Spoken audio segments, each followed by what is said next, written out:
What must a person do to inherit eternal life?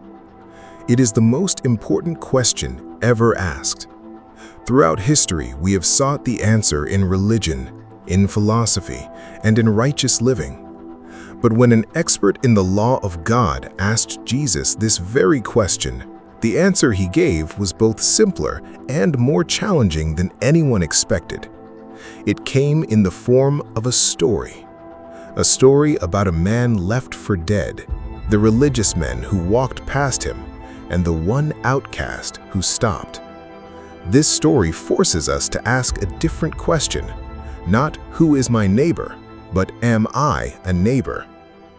It began with a test. As recorded in the Gospel of Luke, an expert in the Mosaic Law stood up to test Jesus.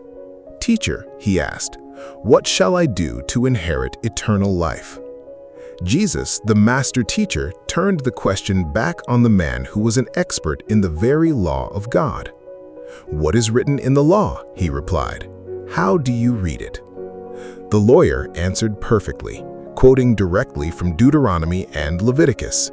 "You shall love the Lord your God with all your heart and with all your soul and with all your strength and with all your mind, and your neighbor as yourself." Luke 10:27.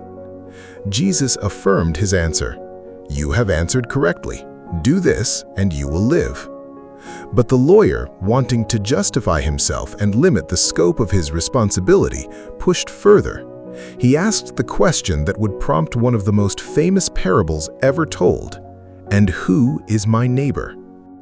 He was asking Jesus to define the limits of love, to draw a line. Jesus responded not with a definition, but with a story.